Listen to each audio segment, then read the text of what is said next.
ডেশিং handsome লুকের ছেলে শেখ তন্ময় জীবনে একদিনও রাজনীতি না করে বিদেশের মাটি থেকে দেশে এসে রাতের ভোটে এমপি হয়েছিলেন। ফেসবুকে দেওয়া ছবি অনুযায়ী তন্ময়ের কোটি টাকা গাড়ির দরজায় ঝুলে থেকে প্রটোকল দিতেন সাদ্দাম। শেখ তন্ময় বিদেশ চলে গেছেন 4 আগস্ট রাতেই।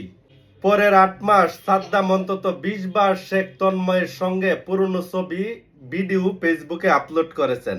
প্রিয় অভিভাবক লিখে রাজ পরিবারের তন্ময় এখন কানাডায় নৌপল দেখছেন ফায়ার প্লেসের উষ্ণতা মেখে, আর যশোরের ছেলে জেলে পচতেছে সাদ্দাম। আবার একদিন কিছু ঘটলে তন্ময় আবার দাপটে এমপি মন্ত্রী হবেন। নতুন কোন সাদ্দাম গাড়ির গেটে ঝুলে প্রটোকল দিবে।